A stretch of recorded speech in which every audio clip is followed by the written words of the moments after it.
Yeah. Happy Valentine's Day. Absolutely. I'm gonna start like that. Happy Valentine's Day.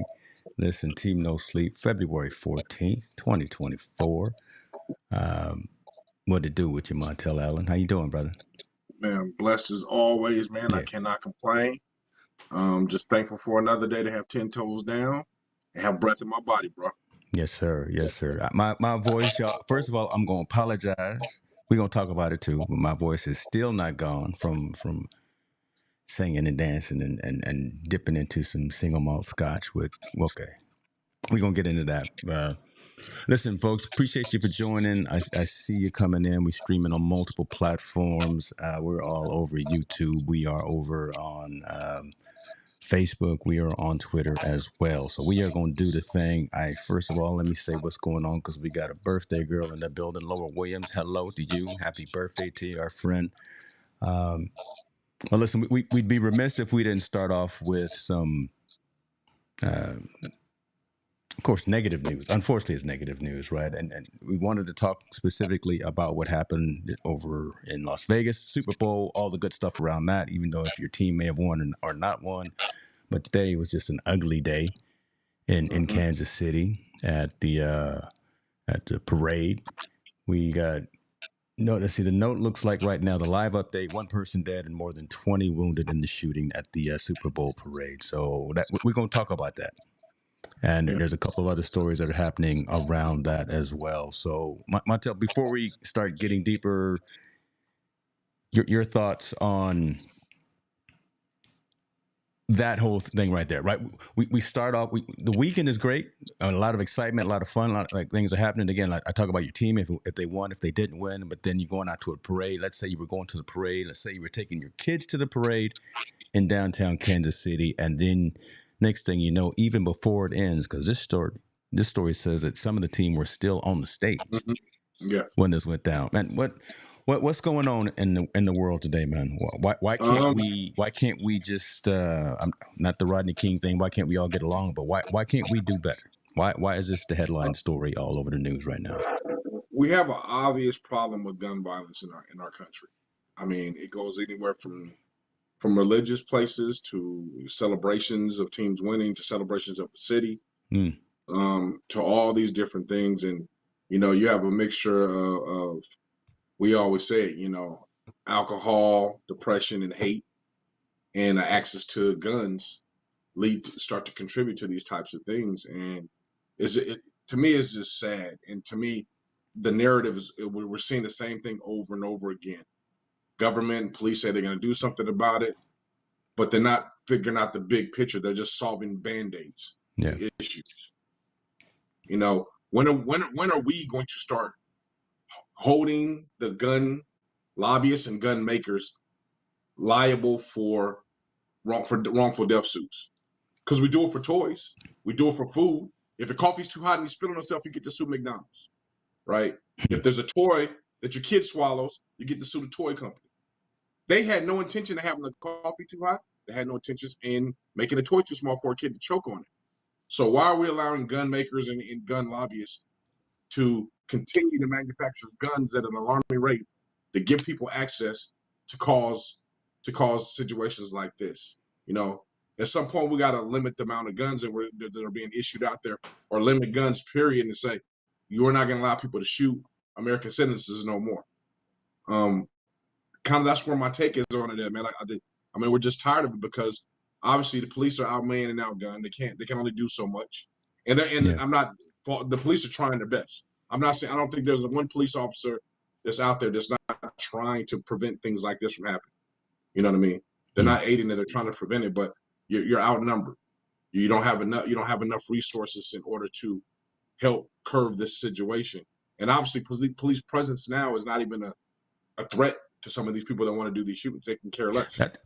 I didn't mean to interrupt you, but that's a story in and of itself, right? Yes. There's a million people that were reportedly, by statistics at this event today. But again, you think about it, there's police presence, but the folks who just don't care, who have nothing to lose, who for some whatever reason decide to get in an altercation, we don't know why, we don't have the motive as of yet, but the police presence doesn't even matter to them, right? You Yeah, got kids around, you got mothers, you got people that have nothing to do with whatever in the world that you fighting about, and yet still you still gonna be out there shooting. it's bizarre. It's pretty Mm-hmm. bizarre because, like you said, kids are around, witnesses is around. One person reported he was right next to the person as he started shooting. So they Mm-hmm. don't even care if bystanders are around, or at least this particular person didn't even care if there was a bystander around before he started to open fire. And my prayers, first and foremost, my prayers go out to the people that are affected and was harmed in the situation. Yeah. I wish their well-being and the speedy recovery and the person that lost his life. Man, God, I pray for his family's strength. It's crazy, man, that now we're living in a time and age where one, it's becoming the norm because we're starting to become desensitized to these things happening. As much as even when we talk about it, it's not as effective as it was when we first heard about it, when we first go around it. Two, that these things keep on happening. Yeah. And I'm tired. Don't blame it on the mental health. I'm sick of people saying, "Oh, it's a mental health that he had these issues." Yes, he may have had issues, or she may have had issues, but guess what? They were sane enough to buy the gun or purchase the gun to get the gun. They were sane enough to load it up. They were sane enough to drive to the place they were going to be. They were sane enough to go to where they want to go, and they were sane enough to pull the trigger. Yeah. So we got to quit hiding behind it. Yeah, that right there. I don't want to cut you off, but I want to be cognizant. I want to bring in some of these comments. Mama DSC in the building. She said, we left out drugs and mental illness behind the Super Bowl parade. Guns, they don't do background checks. Now, yeah, this whole thing that happened in Kansas City, I doubt very seriously if that had anything to do with mental health. But again, let's flash back just a couple of days. Mm-hmm. Houston megachurch.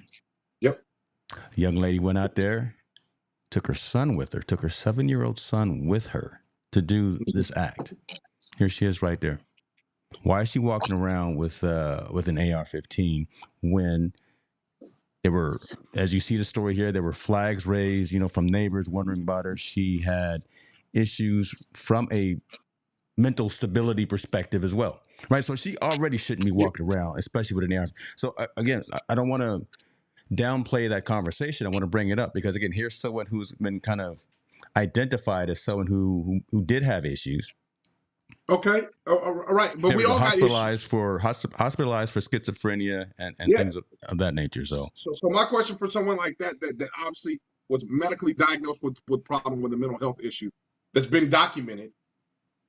Why was she even access to get a gun? Why is there enough AR-15s for her to even get it illegally? Mm-hmm. Why are we producing AR-15s for consumers? That's supposed to be a gun for war. Why do we have enough that consumers are able to grab it and get it illegally or legally and to be able to create these acts? And granted, she's had signs of bad mental health, mental issues. That's a negligent that's a negligent, not only on the police, the hospital that let her out, neighbors that didn't intervene when something happened and call the police and do everything. That's a collective thing that went up and happened and then allowed this person to somehow get a gun and go. But I'm telling you, that part I'm starting to get really frustrated with because even though she has signs of schizophrenia and she was sane enough to buy a gun. She was sane enough to load that gun. I hear. She was sane enough to target. She was sane enough to target who she had to go target. She was sane enough to go in that church. She was sane enough to pull that damn trigger. Now, let's keep that same energy because I want you to keep that same energy. But I want folks, because you and I know we're about to talk about, but I want the audience to know about this as well. So we had the parade happen today. We had this Houston megachurch that happened earlier this week. Today, also in D.C., this is happening right now. We got a standoff with the police shooting over some animal cruelty issues. So that's happening literally right now in D.C. So this one is happening right now. In LA, this is happening literally right now as well. We got 3 random shootings happening in Los Angeles. This whole gun access, this whole gun violence, this whole circumstance is beginning to get tiresome. And why do we continue again to let the wrong folks walk around with weapons? Listen, I'm all for if you got guns, if you got them in your safe. I got some in my safe. So again, but background checks, mental stability, your purpose for having a weapon and things of that nature, those all need to be talked about before we have this horrible what is this, Valentine's Day, where we've got kids being shot, kids being killed. We're trying to go to a parade and somebody's shooting it up. Somebody's fighting over some dogs and they shooting with the police. And here we got things going on in Los Angeles as well. We got random standoffs. What's going on, brother? What's going? Well, So I wanted to bring all those stories yeah, up just so the audience knew what we were talking about. Now let's bring that same yeah. energy back. Even with that, man, and another thing, I'm frustrated. And then let's talk more about the gun manufacturers. Mm-hmm. Why are with the technology we have today? You can track every gun. Every new gun that's being manufactured should have a chip in it. So it can just say where it was dispersed, where it was fired, and all those good things, and who purchased it. I think every gun, when you purchase in a neighborhood, it needs to register to the local police. It should be a local police. So when a gun is ready, a local police officer needs to check up on you, or you need to bring that gun into the local police officer and let them have a thorough interview with you while you have that gun and what's going on. I truly believe there's something else to be done, because what we're doing right now isn't working at all. Mm-hmm. It's not working. It doesn't work.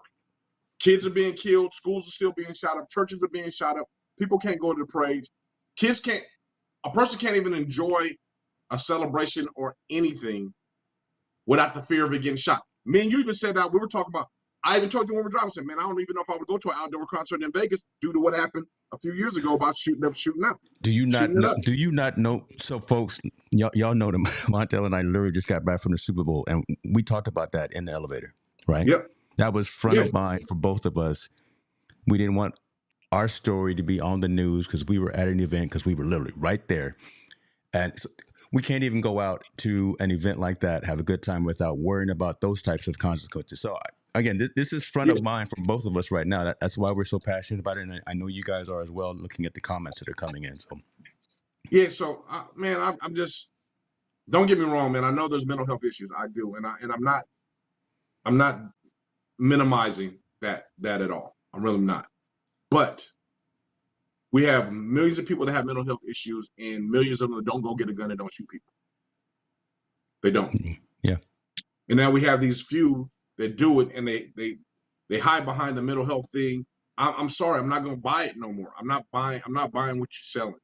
Even if it's documented, I'm not buying what you're selling, because at some point you're sane enough to do those actions. You're sane enough to go purchase. You're sane enough to go plot out where you're going. It ain't like they just bought a gun and say, you know what, I'm going to just go shoot up in the sky and go hit somebody. They're strategically plotting who they want to go get. You're strategically plotting going into a church and shoot people in a church. But that one specifically, because again, the lady took her son with her. She started shooting in the church, and the police killed her. The police got her, but her 7-year-old son was shot in the head too. Mm-hmm. Right. Yep. And we don't have any updates in terms of what's going on with her son. But again, just why would you take your son with you? I'm not going to try to be hindsight is 2020, but that one right there gets me. And then of course also the one where we lost somebody today at a parade. Yep. But let's ask this to everyone that's here. You know, Kevin is saying, how do we get rid of the guns that are already out there, who are probably the guns that are in the wrong hands? Listen, I'm not in law enforcement. Love to get someone on law enforcement here. I would love to get someone from the clergy here as well. I would love to get someone here from a community leader perspective as well. But that's a question I think that we need to be asking ourselves as well. And I the problem is, I don't think enough people are even asking that question until something like today happens. On Valentine's Day, we start losing people. We start losing kids, and no one's on a daily basis asking these types of questions. I'm not going to make it political here. I'm not going to worry about the left and the right. Go ahead. I'll interject just a little bit. You say, how do we get the current guns off the street right now? Well, first of all, we're supposed to know who the guns are registered to, right? Those guns. So those guns, I don't think anyone needs more than 3 guns in their house, or 2 guns. Why do some people buy 5 or 6, 7, 8, 9, 10 guns? That's number one. So the people know this registered. We know if they have guns or not. The ones that are not registered, you'll have a hard time getting those off, and they got the buyback and the no questions asked thing, and all those things going on. I think the punishment needs to be very more severe when it comes to having an illegal firearm with the intent to harm somebody. I'm not saying some people have to have illegal firearms because that's the only way they can purchase it. They need to protect themselves. There's a difference. But if you have a firearm and there's an intent for you to hurt somebody, there needs to be either stiffer punishment or stiffer fine or stiffer something, because currently what is going on is not helping. It just doesn't. It's not working. And people could. We got all California got the stiffest gun laws in the world. Look what's still happening. Yeah. So your law does not affect there. And this is what we're talking about mainstream. We're not even talking about what goes in the urban neighborhood every day with gunshots and gunfire.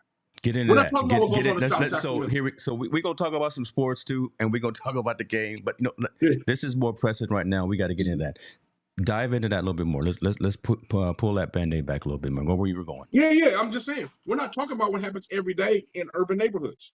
We're not talking about what goes on in South Sacramento, what goes on in South Central California, in South Central Los Angeles. We're not talking about what goes on the rough side of Atlanta or East St. Louis.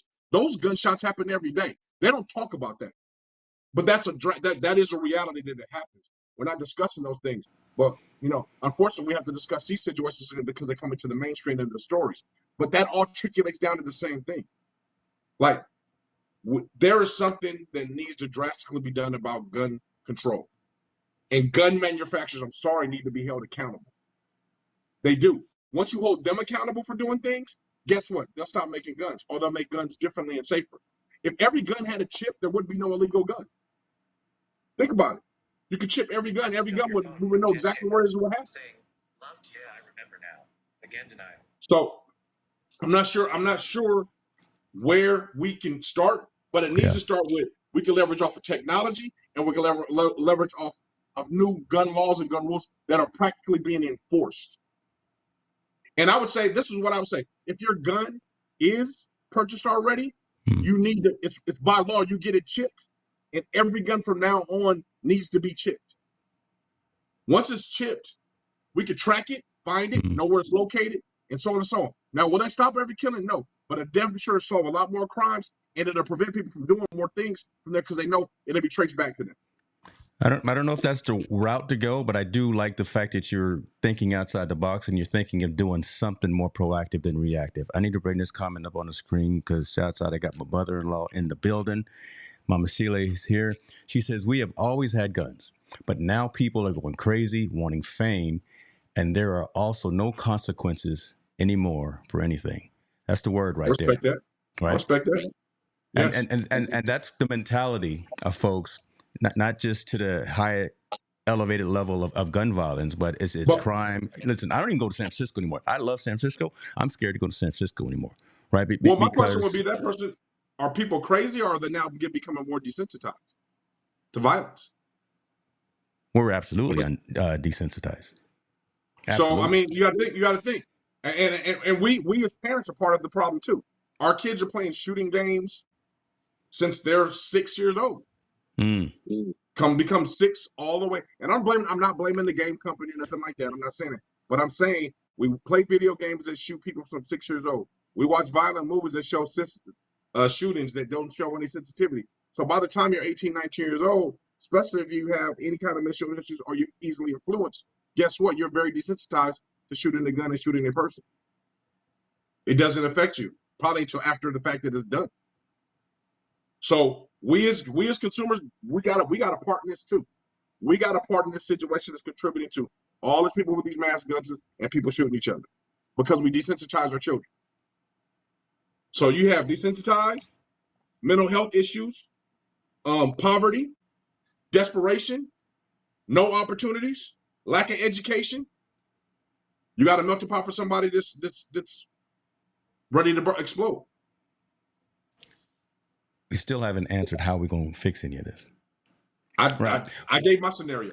Yeah. So we have scenario, and again, I'll bring it up again. You know, we're talking out of the box, and I honestly think the fact that we're even having a debate and having a upfront conversation about this is actually probably more than it's happening in any city hall. Again, we're not going to get political here, but just unfortunately, until it happens to someone that sits in one of those chairs, in one of those offices, in one of those capitals, in one of those Senate seats, or whatever the case may be, until they're directly affected by something like this. We're talking about gun violence. I see Kevin brought up about the prescription drug issue and the opioid problem. Again, until someone that is in those chairs, that's in the decision rooms, that's actually at that table, is directly affected by this. Unfortunately, I don't think we're going to get anything but But barking and pointing of fingers and no action. my question to people out there, and if they know, why aren't gun manufacturers held accountable for wrongful death suit? Why are they not held accountable? I'm not understanding that. Like I said, I gave the example. McDonald's is responsible if they make hot coffee and you spill on themselves. Guess what? You have the right to sue McDonald's. If I'm a gun manufacturer and you get it out and you go shoot a bunch of people, why aren't they held liable for that? Because you're gonna have to start holding someone higher accountable. Yeah. And I know they got all the money in the world and they got all this stuff in the world to be able to fight, and they got all the lobbyists because they want to keep guns out there and they want to instill this thing called fear for us in order to purchase more guns. Hey, be fearful because someone crazy might have a gun, so you need to get a gun. There needs to be a stop where you need to stop making guns. You stop making guns, it's limited access, right? Not that many out there. And slowly but surely they will go away. Yeah, you know what? Up until recently, I would be right in alignment with you. But again, someone put in the comment as well. So listen, brother. Now the advent of technology, we got ghost guns, we got 3D printed guns as well, right? So I can make a gun in my garage that's untraceable. I can carry it through TSA. Yeah, but you got to think outside of the box right there. Yeah, but you're 1% that can make a gun like that. Here. You're 1% that can make a gun like that. Everybody doesn't have that technology to make those ghost guns and do that. And if you do have the technology, guess what? You need to register your machine because you have the ability to do that. So something has to change. I'm sorry, man. We keep layering it over. I have the right to bear arms. I can do this. I can do this. Yeah, the criminals are always going to be one step ahead, but we got to figure something to curb it. It has to be curbed at some point. So my thing is, I'm not understanding. We can't see the manufacturer, the people that get it. All of them seem to be getting their guns illegally somewhere. So that means there's an abundance of guns being produced and sold somewhere. I have no idea why we still have gun shows with all these mass killings going on. Come on now. You live in California too. You see them all over the place, right? Yeah, yeah.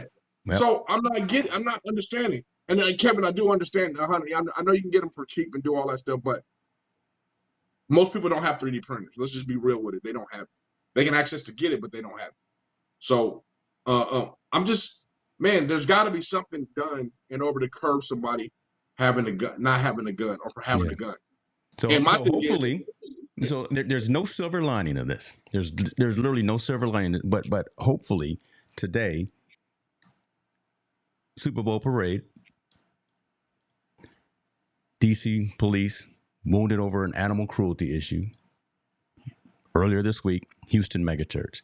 Hopefully this week is a wake-up call to somebody. I doubt it, man. Well, again, let me put it out there. Hopefully this week is a wake-up call to somebody that's out there sitting in these chairs to actually make a decision that at least allows for the dialogue, at least allows for the conversation where both sides, left, right, and center, whomever, can get in the room and say, listen, man, this is crazy. We've got to this point on a day that's supposed to be a happy day, on Valentine's Day. We got all of this negativity happening. We got people losing their lives for no reason whatsoever. Somebody's got to do something, man. Somebody's got to do something. I'm just saying, why weren't we doing something when they shot the Buffalo killing when he went in the grocery store and shot those people? Truth. Why was this conversation sparked up when that man went in there and shot those people in that church and sat on the curbside? Truth. You know what I'm saying? So what? All of a sudden now they're gonna make it. This is gonna spark a conversation. I don't think it's gonna do anything. They're gonna brush it under the table after 2 or 3 days, and it's gone. And that's the part where I get upset about, because me and you both know we got families, we got kids, and we want to enjoy things as well. We have to have that conversation. And this is an extra conversation we have to have. We already got to get the conversation that we're people of color. You got to be careful with police officers, right? That's one. 2, your person of color, you got to be aware of your surroundings. That's 2. 3, now, when you go out to go have fun, it's something that's supposed to be deemed a safe environment, or at least a celebration environment. Guess what? Be leery because somebody can shoot it up. Don't make no damn sense, bro. You can't go to a Super Bowl parade without. So they've apprehended 2 folks. I thought earlier it looked like I saw it was 3. I'm not going to put any pictures up, but you guys can all see them on the major news networks, and you can get that information. But they apprehended 2 suspects and throw them under the jail. And Well, whomever lost their life, let them face that family and figure out what in the world happened. One dead, more than 20 shot. well, Yeah, I don't know, man. it's crazy, man. A day that's supposed to be about love is now turned into a day Yeah, of tragedy. right. So why we got to start the show like that? Why we got to start the conversation like that? Right? It's Laura Williams' birthday today. She's here online with us. So I got my mother-in-law here. I got my dad here. Right? We supposed to be talking about some good things. We got the honest accomplice in the building, a good dude. So here we are, though. Again, we talk about the social impact of sport, right? So this can kind of lead into our Super Bowl experience as well, because so many people that we bet in Las Vegas heard our pitch and heard our mission, heard what we do. And let me tell you, folks, everyone who heard what we do, how we lock in on the social impact aspect of sport and how it affects everyone and communities and things of that nature. Folks were really gravitating to that because they're seeing that these types of conversations don't happen out there. Right. Yeah. We've been live for all of 26 minutes, right? 27 minutes right now. We've had this hadn't even talked about the game. Haven't talked about nothing that's going on in football and baseball and hockey and nothing like that. We're trying to figure out how in the world we could do better as a society and as a people when we can't even go out celebrate our winning team at a parade without kids being shot. We can't go to church without a lady coming in with her 7-year-old son shooting up the church. We can't have a argument, or we can't have a dog that's in the yard without having to bring in the police and having a standoff. And we can't have whatever the one that's going on in LA right now, the standoff that's literally happening right now. It just don't make any sense, man. Well, it's don't make any sense. It's crazy right now, and it's crazy. It's sad, and it's unfortunate. All three of those things together. I'm going back in my mind, like we say, with the social impact of sport. Yeah. I think this is another time where sports is going to have to try to impact society. I think this is the time where they're going to have to go back to wearing those shirts, stop the violence and those things that the NBA did very well during Black Lives Matter. I think we need to start doing that towards gun control and trying to get those things, front to life and make people start being aware of what's going on. And it just can't be, hey, it doesn't affect me. Yeah. We're at that point where you can't ignore it. It doesn't affect me, so I'm not going to get involved in it. With the rich of the rich, it doesn't affect me, so I don't really care. It doesn't bother me. The orange man president that we used to have, like him, if it doesn't affect him, it doesn't bother him, it doesn't worry about it. Now we can't do that no more. Everybody needs to be worried about this. It's fun to me, man. This is baffling. We send billions of dollars over to Ukraine, billions, to help them in their war. But yet we can't provide enough money for police and these things to combat the war we have in our streets and that are going on in urban communities. If we have a satellite that can read the back of a nickel, how come we can't figure out where we can go find guns?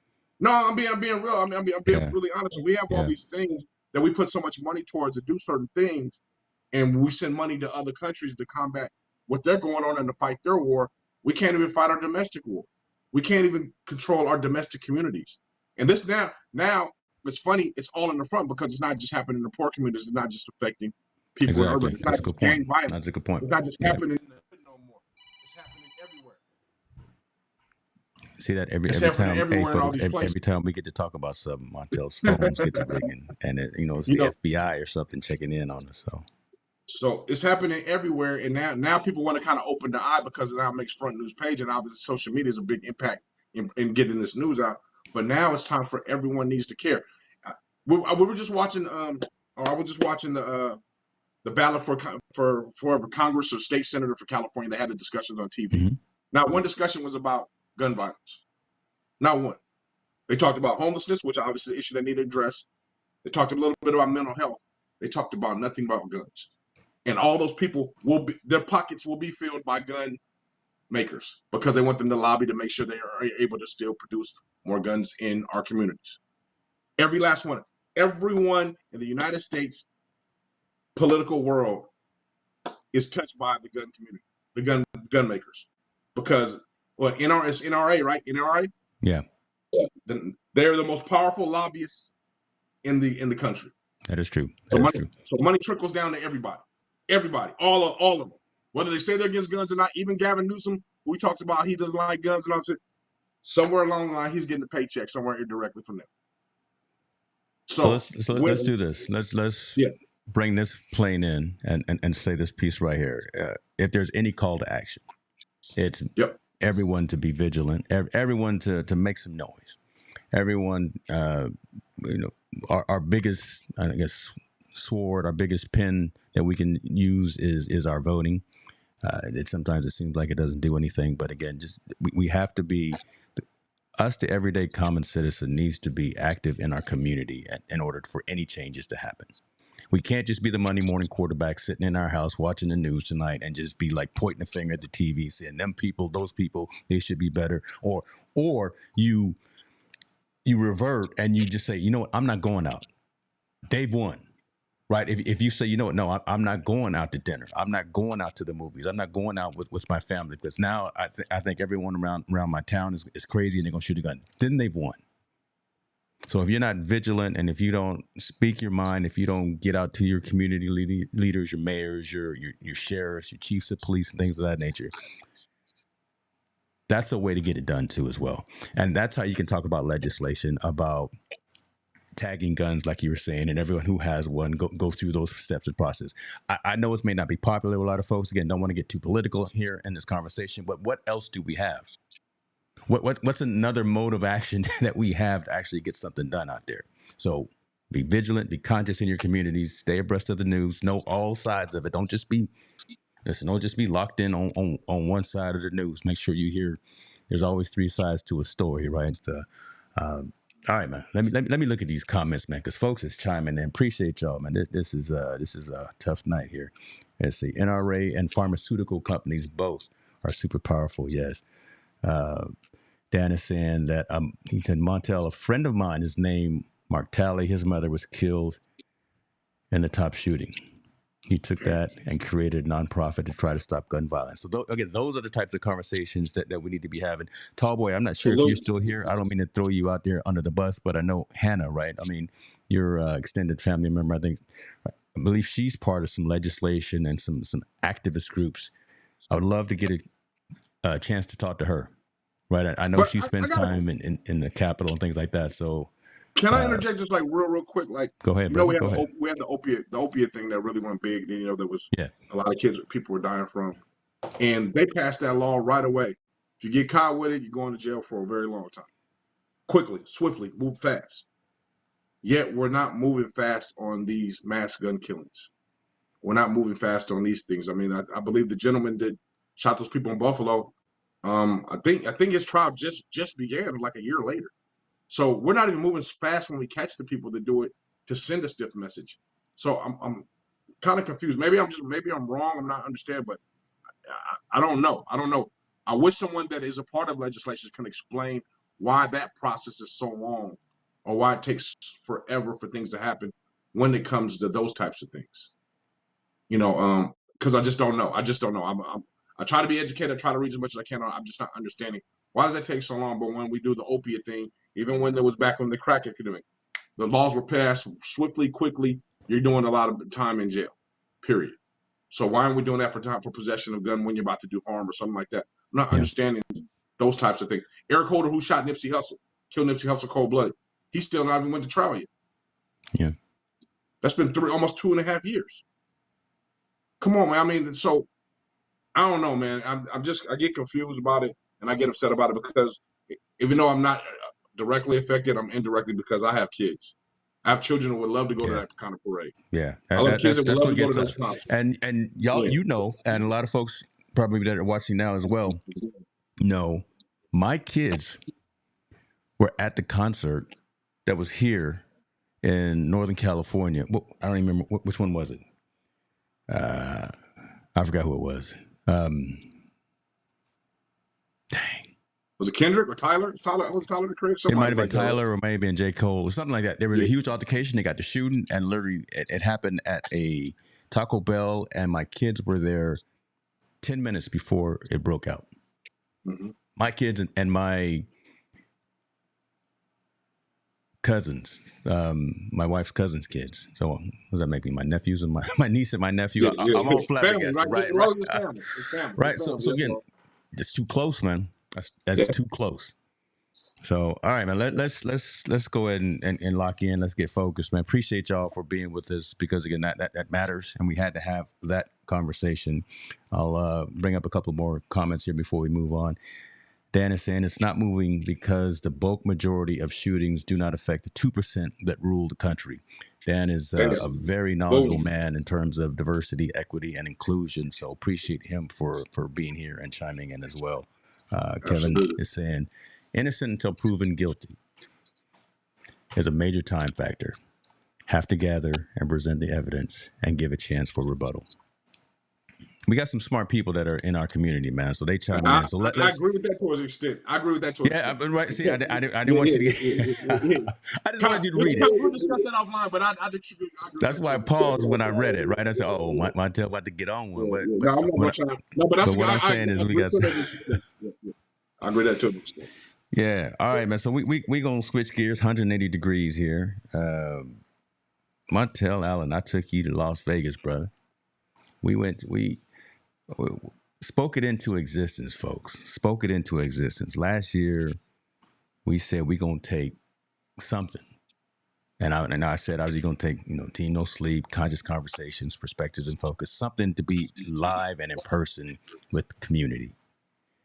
We started talking about it, Montel and I started talking about it. I said, maybe we'll start by going to some community college, some YMCAs, some JCs or something, and have a meetup right there. But no, the Lord put it on us. And next thing you know, we go to the biggest event on the planet.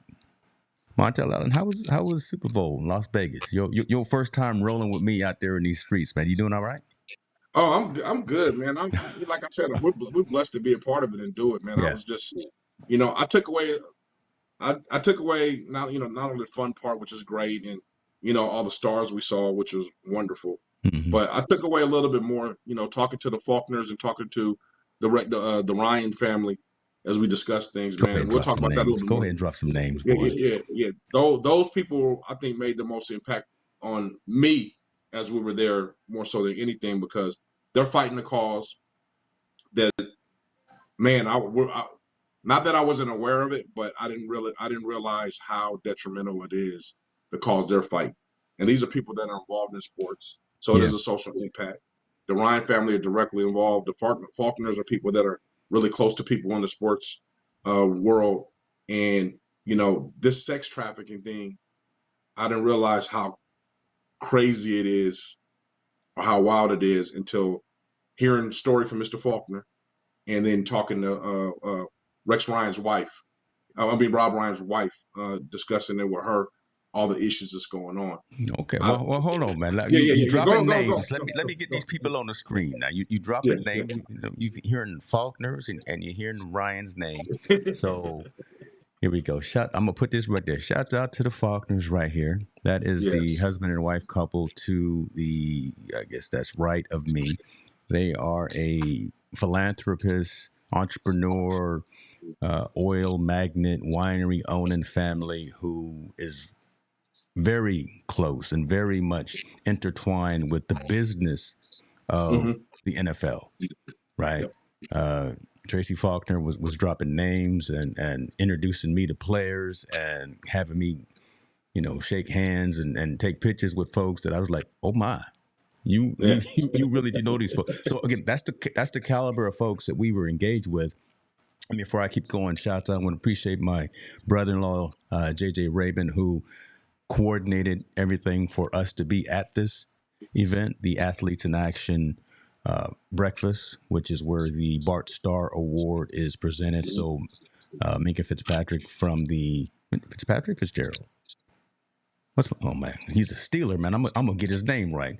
Minka Fitzpatrick. Oh, That's Mike. right. Yeah, Minka Fitzpatrick. Yeah. So where the Bart Starr Award is awarded. So appreciate JJ for being involved and helping us to get to this event. It's one of the sections event. Not only meeting them, and you started talking about that family. You started talking about some other folks, but we got to meet Jim Thorpe's family. Yep. Y'all all know Jim Thorpe. If you don't, you failed. you failed public education history, right? Jim Thorpe, really probably the greatest athlete, period. Played everything, and we got to meet his family and meet the folks that are part of his native tribe who are working on producing and putting out a movie about his life and about the fact that how his medals and how his records were stripped and then finally given back to him. And I mean, it's incredibly interesting about what happened with them. So that's the caliber of folks that we were in the room with. Yeah. All right.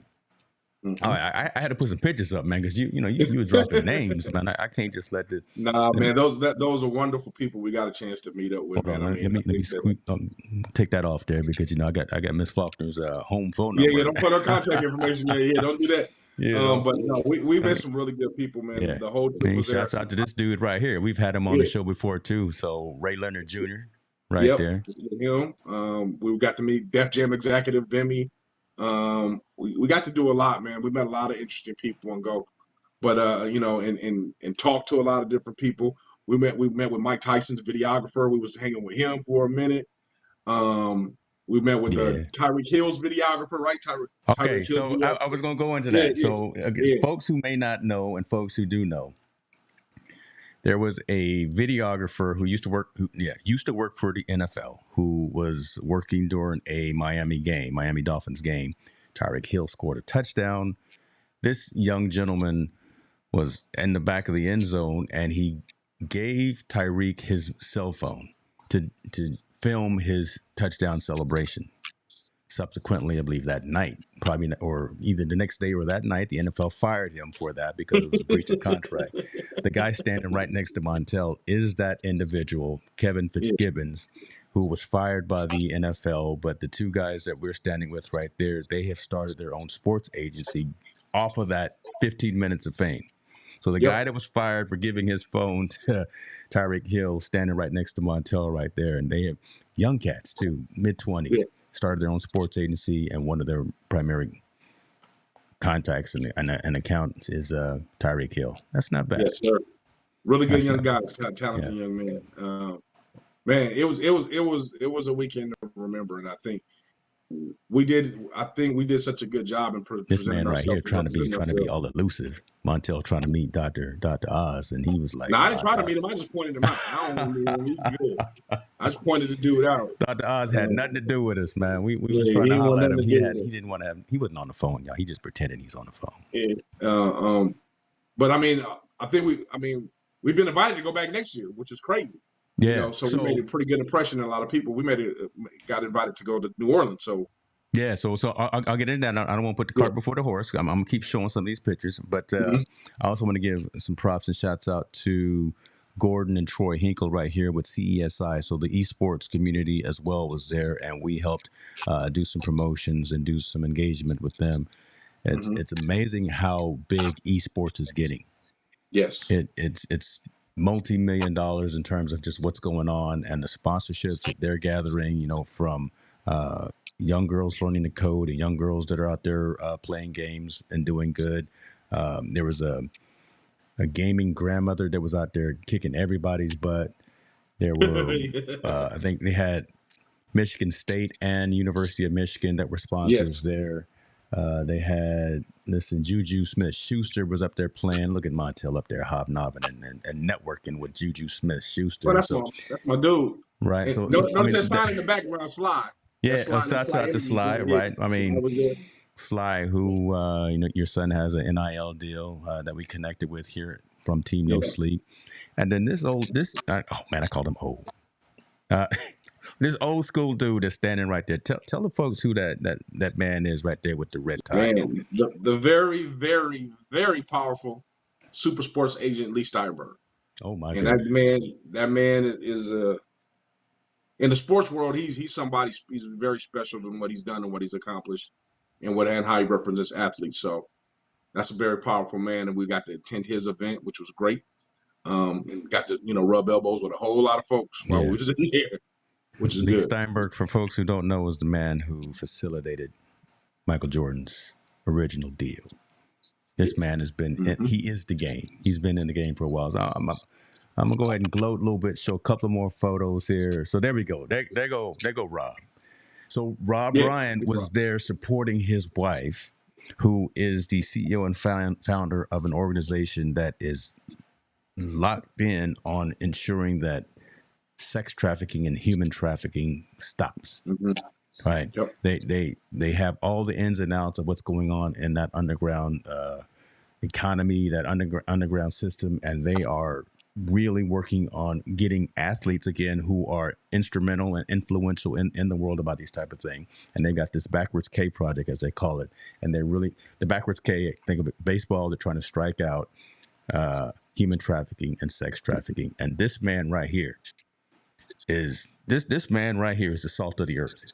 Right, I'm not going to put all That his dude business is, out, but he one of the you already coolest have cats. a right. This dude's You've one of already the reached coolest out cats in to the him, and world, he's man. reached back out to you. So again, the folks that we Yeah, were yeah, hanging out with are the salt of the earth, man. yeah. Uh, Really cool cat, man. Like you said, him and his wife are really advocates for that, as well as the Faulkners we show. Faulkners have documentaries they've already produced and yeah, put out. They talk about sex trafficking and human trafficking. And the one thing I want to emphasize, everyone should know, money does not exempt your child to being involved in this situation. that's true. That's true. Money is not. I would think you would be isolated because you have enough money, you can protect your family, you can do these things. We heard a story from a very wealthy man that it still happened to his daughter. Hmm. And there was countless other stories that were just like that. We just heard that one personally because one of the people knew him. But your money doesn't exempt you from it. And that's one of the things that shocked me. I was shocked when they were saying, like, this ain't happening to, like, kids on the street, or, a Hmm. person is shopping at Walmart and a kid gets kidnapped, or, in the park. It wasn't even like that at all. This person was a billionaire, and his daughter fell victim to this stuff. So, man, It's out just, there. it's crazy. It's wild. And, that's kind of one big caveat I took away from it. Like, this is something very important because we've met two people, entities that are fighting against the same thing, which is pretty bizarre. That's true. That's true. I'm only gonna go through a couple more photos here because I want to talk about some other things. But for my Steelers fan, there go my man Cordell Stewart. Shout out number 10. Yes, sir. I had to get that. I had to get that photo right there with that man right there. And see this guy right here. I was trying not. First of all, look, Yeah. listen. Okay, I can't stay up that late no more. Y'all, family know that I used to stay up all night drinking coffee and doing whatever till 1, 2 o'clock in the morning. I can't do it anymore. Y'all This was gotta look at about. the phone. Look at the phone though. That's what you gotta look at the phone. He's Hey, still playing. I'm always politicking, always on duty. Montel apparently shot this. So this was 11 o'clock at night or whatever, because we were supposed to get ready to go to a TO event that was downstairs from this venue that we were at. We had been up since 6 o'clock at the breakfast, at some other events and things like that. The feet were hurting, the mind was hurting, the body was tired, and yet Team No Sleep took a nap.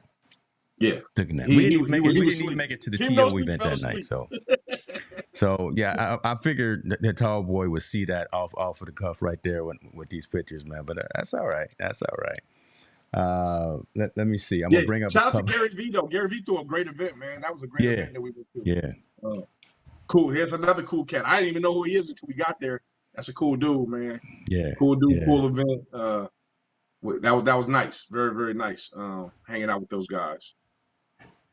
All right. Let me see what else we got, and then we'll go into some other things right quick. We hung out and we got to help Irving Fryer, Hollis Thomas do their event at the Sahara. So they filmed their show Vetted, which is on A2D Radio Online. And y'all know Irving Fryer. We've had him on before. #1 draft pick. Played for the Patriots. Played for the Eagles. Played for the Bears. All of that. So we were in the building with him. So here they are setting up, and we're behind the scenes doing our thing with them. So appreciate them. So they actually invited us as well. So we have kind of two connections to every Super Bowl moving forward. Yep. We've got the connection with Athletes in Action. So appreciate my brother-in-law for that. So we can go to the breakfast and do that sanctioned event.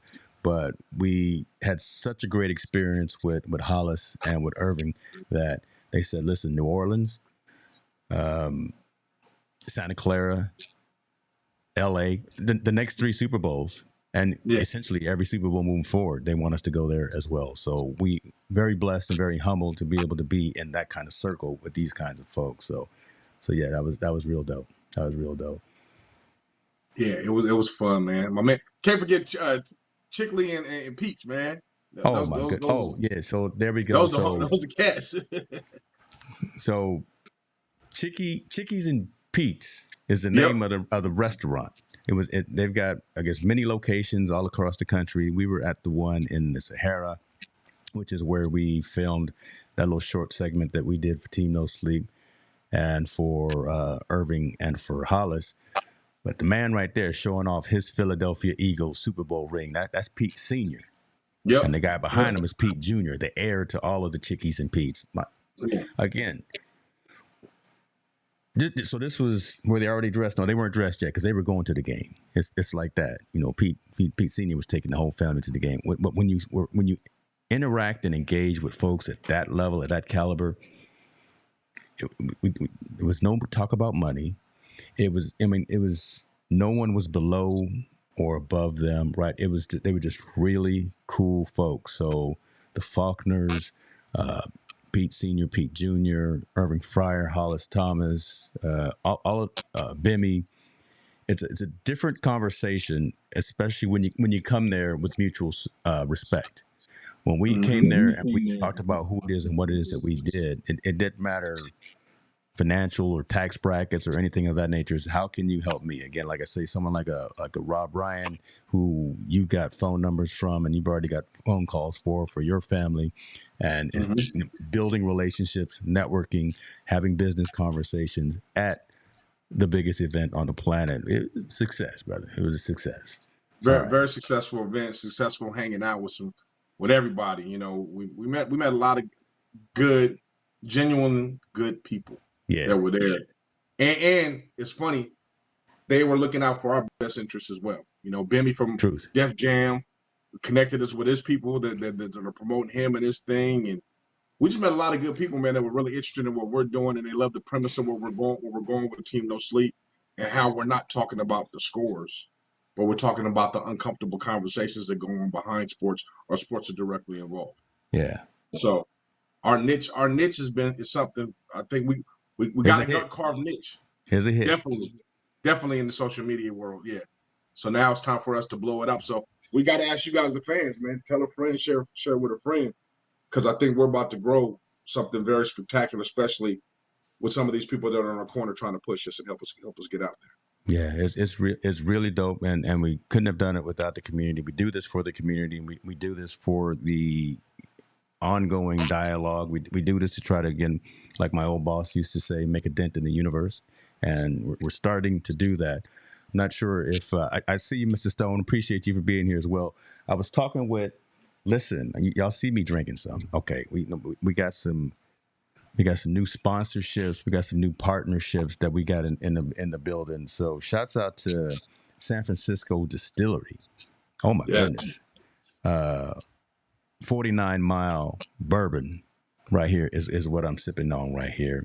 Yes, sir. Dad, I'm not gonna bring this with us to Mendocino this weekend. This is gonna stay here.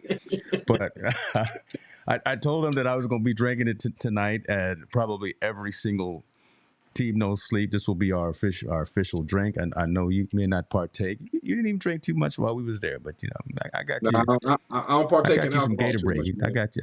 Yeah. Okay, but I'm sipping on the Gatorade and the ginger ale, but I'm cool on the alcohol. That was okay too. That was okay, but you know, shout out, for like you, I say, to the San Francisco Distillery. More for you, but I did get that bottle of vodka we got though. Man, the price. Listen, okay, hold on. Let me show you. Y'all want to hear about? No, don't even show. I'm gonna show this one. I'm gonna show this one. Yeah. That's $695 per bottle right there. Yes, sir. And we had unlimited bottles. Yeah. That was at the watch party at the Sahara that was hosted by Marshall Falk and by Terrell Owens.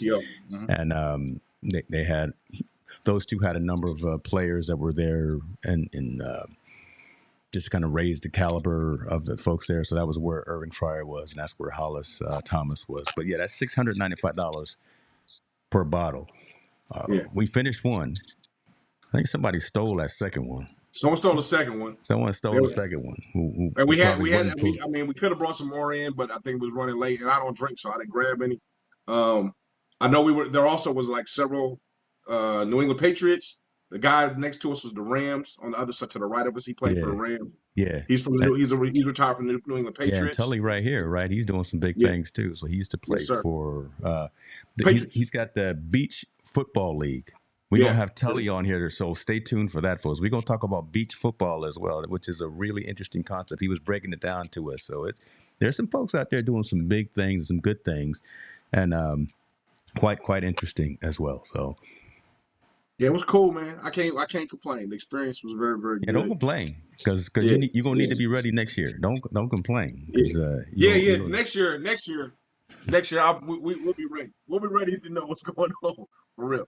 So we didn't know exactly what to expect, but next year it's gonna be New Orleans is gonna be popping. Yes. Team No Sleep will be all through New Orleans, definitely.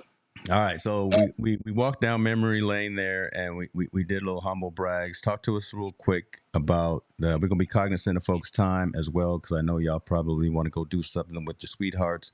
Mine, unfortunately, is on a business trip, so I can be up all night long going live. So mine is out of town. So listen, the game was the game. Mm-hmm. The game was the game. It seemed like it was going one direction, but your thoughts. We don't have to go through the whole thing, but tell me your thoughts on how you think the game ended. I think Greenlaw getting hurt was a big blow to San Francisco. Because the guy that caught the pass, he came out of that wheel. He did an inside fake inside, and he wheeled back out. That would have been Greenlaw's drop to get to that point. Mm-hmm. Well, he would have made the play or not, would have made a difference. I don't know, but I think he was a big blow to San Francisco's defense to when that happened. So I think the game is the way it is. I mean, you take advantages of people's weaknesses and win. I think they did, and Mahomes was proven again that he can't. You know, he's Mahomes. He's one of the great. Mahomes now is the current GOAT of NFL. He's the best Mahomes. in the NFL. I can't by stand far. him. I can't stand him because he's so good. So I've got a different perspective, and Tallboy's still here. And I'm first of all, let me answer his question because he's talking about Ubers and Lyfts. We were blessed because we actually had a car there. Yep. So we didn't have to deal with those surge fees and that Taylor Swift high tax for her being in the city. So we didn't have to deal with that. But that would have been an issue. My take on the game was this: some folks were talking about the miss after rookie. I'm gonna cut him some slack on that. But my whole thing is San Francisco lost that game for not knowing the rules of overtime. And I am surprised Kyle Shanahan didn't know better that, if you win the toss in overtime in a playoff game in the National Football League right now, Second team that scores wins the game. Get an opportunity to possess the ball. Give Patrick Mahomes the ball. Let him run down the field. Let him see what they can do. If they only get 3, if they get 6, if they get 7, if they go for 2 and get right, then you know what you can do. Then you know what you have to do. If you got to change up the play calls for second and long, if you got to actually go, if it's 4 down territory and things of that nature. I am surprised that so many of the players admitted in the post-game conference that they didn't know the rules of the game. That's what lost them the game right there. I mean, yeah, I think him and the staff should have known. They should have knew. Mm-hmm. You know, there's no excuse there.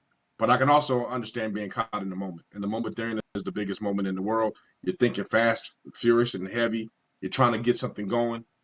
I get it. I'm not going. I mean, that's a knock, but it's not a knock where it's going to be like, something's wrong with Shanahan and the staff. Man, obviously, they've done an excellent job. And I honestly do believe if Greenlaw would have been playing that whole second half and things, I think things would be different because he's one of the best. He's one of the best, better linebackers in the league. And when he was in, they were balling. They were balling hard and heavy. Yeah.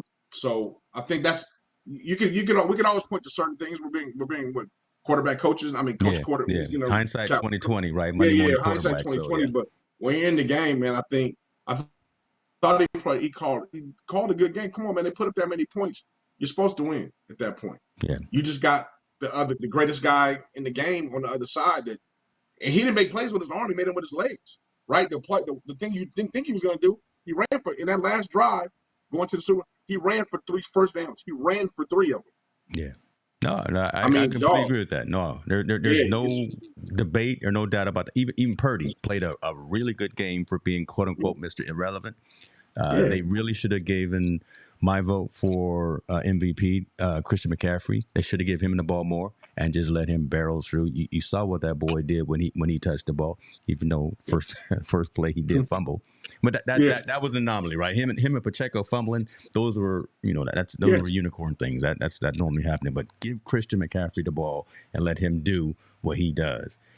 Hindsight again. Anytime the 2020. game goes into overtime, man, both coaches did their job. They did an excellent job. They played to a tie for in regulation. Yeah. Unfortunately, just somebody had to win, and it was Kansas City. I thought the Niners were going to win. I was going for the Niners, but it's okay. I mean, I think that I don't believe in vicarious celebrations when you don't win. I mean, you got to take it like a man when you lost, and kind of learn how to deal with it. But I will say, I thought he coached a good game. I'm not going to take that away from Kyle Shanahan. He coached a really good game. Unfortunately, just things didn't pan out their way. Yeah. Didn't work out their way. And Andy Reid, I'm going to tip my hat to him. They coached a really, really good game. A real good game, and it led their team to victory. Man, I mean, what more can you ask from the NFL standpoint? What more can you ask for an overtime Super Bowl to happen in Vegas? Right. I mean, you think about it, right? The lines and the betting and all of that right there in Vegas. It was a perfect location, perfect venue. So you mentioned up Coach Reid, and I was going to ask you this as a final question. Your thoughts on the Travis Kelce incident with Coach Reid when he bumped into him? Talk to us a little bit. No, it's nothing, man. That's in the heat of the moment. When you feel that you're the best player on the team and you feel that you're open, you need to give me the damn ball, which is what he's telling him. Give me the ball. Which on that next drive, what did they do? They threw him the ball 3 times and he got 3 first downs. So that's just a heat of the moment argument. There's not that people are looking into too much stuff like that, man. When you're in battle, when you coaching and you talking and you're being very competitive, those things always happen. Just like fights on the sideline always happen. Just like fights in the locker room always happen. You have a bunch of people and a bunch of men, bunch of testosterone competing and wanting to win the ultimate prize. You're gonna have those things kind of happen. So I don't think it was nothing. There's no big deal. He told the coach, "Give me the ball. I'm wide the hell open. Throw me the damn." But see, they're talking about Kelce. We saw a member on the sideline. The receiver got mad because he kept trying to force the ball to Kelce and was talking to the receivers coach. Was cussing him out. Yeah. I would say I was on Tallboy Show the other day, and he agrees with you because, again, he played professional sports, and he knows kind of that mentality and the competitive nature. I agree with the competitive. I love the competitive nature, and I love the heart and the desire to win and all that. And just like Travis and Jason, the 2 Kelce brothers on their podcast, I think it was today or yesterday, the older brother said, "Hey, Trav, bumping up into coach like that may have been just a little bit out of bounds." Right. Again, you got that C on your shirt. You're the captain. You kind of got to tame that and channel that onto the field. I understand that, again, heat of the moment, passion of the game, Super Bowl, biggest thing going in sports, and you want to get out there because you know you can contribute. But you bumping into Andy Reid like that just sends a weird vibe and weird precedence, and then to the fan, from my perspective, that had to be. And then he apologized to coach. He did, he said as well that he may have gone just a little bit too far on that. But just that piece right there, I don't want to talk too much about it. But again, that piece right there may have been. Come on, man, you can't knock down coach. You can't knock down Big Red. See, as a fan, let's get into it, brother. Let's get into it. As a fan, the aesthetics maybe look wrong, but when you're in battle and you're grown and you're an adult and you're having those conversations, it's not. It looks worse than it really is, I'm telling you. He's just telling them, give me the ball. And he's probably accidentally, I don't think he purposely bumped into the coach and trying to run him over. I think he's telling them, and he's emphatically telling them, I'm open. There's something. He sees something. He's doing something. I'm wide open. Get me the ball. Yeah. Give me the ball and I'll make something happen. And whatever way he came across, it made from the fan that looks that way. I guarantee you, no player on the sideline took that as an offense and said, oh, he bumped into him. They're not looking at it. No, they're not even thinking that way at all. It's just like, oh, he's having a heated discussion with coach, a disagreement or an agreement, or he's trying to get his point across very fast to get coached. Unfortunately, with social media, they take the worst of the worst picture and try to make a narrative about it. There's no narrative there. He's just arguing with the coach about a play or series of plays where he's wide open, get me the ball. Like I said, the same thing with the receiver did on the sideline to the receiver coach and was arguing with Mahomes. Mm-hmm. I'm wide open, throw me the damn ball. And then you have a heated discussion. Boom, boom, boom. It's over with at that point. Okay, cool. Let's get back on the field. Let's operate. Let's go. So I think that picture is really misleading. I think if you play the video, him arguing, yelling with him, they go their own separate ways and get back on the field, they make stuff happen. Mm-hmm. And it's forgotten about. So I just think we need to get out of that, man. We need to quit microscoping, trying to find an issue when there's no issue. Trying to cause a problem when there's no problem. There was nothing there, man. It's just sports. Good point. And I'm going to bring this up because, again, coming from an athlete as well, he said you haven't heard one athlete speak against Kelsey, only fans who are on the sidelines taking issue with it. So exactly, we bring it up because it's a conversation that's happening out there, and it's a social conversation. So it could be mute, it could be exaggerated, it could be whatever the case may be. But we're going to talk about it. Let me put it to you this way, folks. We going to talk about it because maybe other folks aren't at least addressing it. So we're going to talk about it. Ms. Swift wasn't as big of a fact.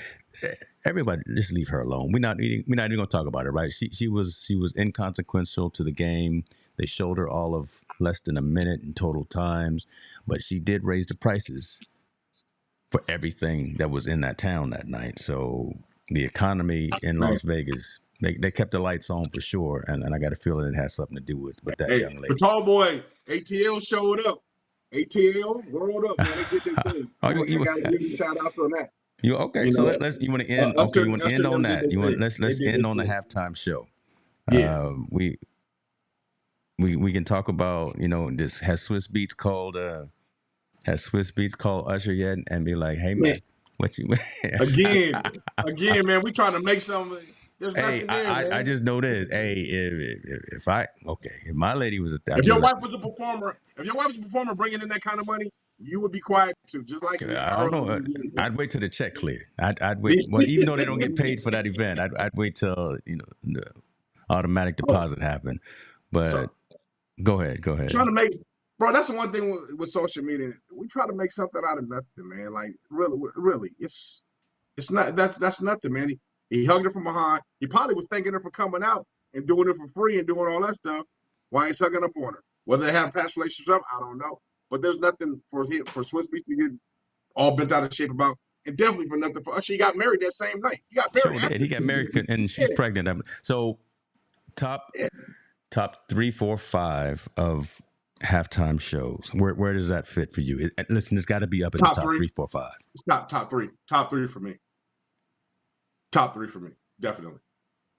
Me personally, if I'm gonna rank them, if I would rank them. Yeah. If I would rank them, definitely, I would say probably number 1 was Michael Jackson because he kicked it off, right? Yes. Who was number 2? Probably Prince. There we go. This is probably the first time in 2.5 years that you and I have 100% agreed on something. That's the top 3. I think Usher goes number 3. Yeah. I think Janet goes number 4, and Dre and Snoop and them go number 5. That's the order I would put it in.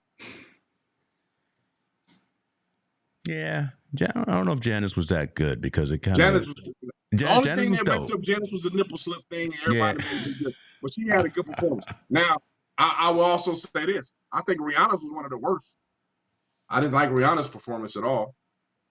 Hers wasn't very impressive, not compared to what's going on. I think those ones were fine. I think, Michael Jackson, Prince, definitely iconic. Usher put on a hell of a show. Period. Yeah. He brought everything. He went back in his bag and got everything he needed to get out and bring it onto the thing. I thought they put the show together really well. I would say Janet, because Janet, one, she's a woman and she did a performance in Justin Timberlake and the whole thing came out. That was cool. She was the one that brought that choreography kind of to the Super Bowl, really high end choreography. And then, man, and you can swap that with Dre and Snoop. 4 and 5, you can swap those either way you want. I thought the Dre thing was perfect. Right time in LA. Pay homage to his hip hop. I'm all with it. So so we're in alignment. I think folks are even saying as well. Chris is saying, Prince was number 1. The Weeknd and Rihanna was trash. That was terrible. Listen, don't even bring that one up. That was don't talk about that. Bruno Mars was cool. Bruno Mars was cool when they did that when him and Anderson .Paak and them did their little thing. That was cool, but I don't know if that ranks up there because those five were just epic, man. I think Yeah. that were there. Yeah, don't bring that one up. I'm trying to forget that whole one right there. Yeah. So we did. Usher brought out the ATL. They were in Las Vegas. He was in Las Vegas already because he's got the residency. It just made sense. He bought out everybody. Right, bought out Luda. That was dope. He bought out Lil Jon. Lil Jon. Man, listen, come on. So everything was right. Next year in New Orleans, Lil Wayne is talking about, hey man. No, I'm gonna tell you who they should bring. Chris Brown should get his opportunity to do it. Breezy? Okay. You think Breezy should be out there? Chris Brown is the best performing artist right now in the game today, including better than Usher, I believe. And he got just as many hits. He got just as many hits. He's just as talented, and he has songs with Lil Wayne and all that stuff. I think he would be the perfect guy to kick off the New Orleans. And I agree. Bruno Mars is overrated. I agree with you. Honestly, hold on. And so Breezy and Wayne got a hit, right? I mean, they got something. They got a couple of hits. Yeah. Okay. Yeah, listen, Top Boy right there. He from that area, right? So Wayne and all them, it would just make sense, right? I mean, if anyone is behind the scenes and is listening, we got some connections now with the NFL. We know a couple of folks. If they listening, it just would make sense to have Brown, Wayne do their thing in New Orleans, and then we can talk about the other ones in Santa Clara and Los Angeles later. But Maroon 5 was hot garbage until Big Boy saved the day. Marvin don't like Chris Brown. I mean, come on, brother. What's wrong with you, man? You can like him or not, but the boy got more hits than I don't know what. The boy is the new Michael Jackson. He is. I think he was heir to the throne. Listen. I think Chris Brown deserves. I don't think Chris Brown's going to get it. I don't think he's going to. I don't. I think he should be there. I don't know. I don't think they'll give him the full show. Yeah, just because they won't give him the full show. Because it's past history. Let's be real. It's because of history. What's going on with him? No. There's a lot of folks that aren't with Chris Brown. All right. I tell you what, brother. Take us home. We talked a lot about what was going on in the world today. Again, prayers and condolences to what's going on. I know there was even an earthquake down in the Southern California area, so I haven't heard of anything negative happen about that. Just some moving and shaking, but hopefully this gets all worked out with the shooting at the parade, the incident that went on at the church, the incident happened in D.C. and the one in L.A. and all the other ones that we don't even know about. Yes. Those are just the ones that are on front page of the news that we happen to find that because they were related to the conversation tonight. Take us home, man, because you always do it so well. Yeah, everyone, please, check on your loved ones with all the craziness and madness going on in the world with the shootings, the floodings down in Southern California. We're about to have another rainstorm. Like you said, the earthquakes and so on and all this other stuff, the snowstorms that are getting ready going on in the Midwest. Please check up on your loved ones, man. Make sure they're okay. And as we always say, please be comfortable having uncomfortable conversations because that's how we learn from each other. We're out.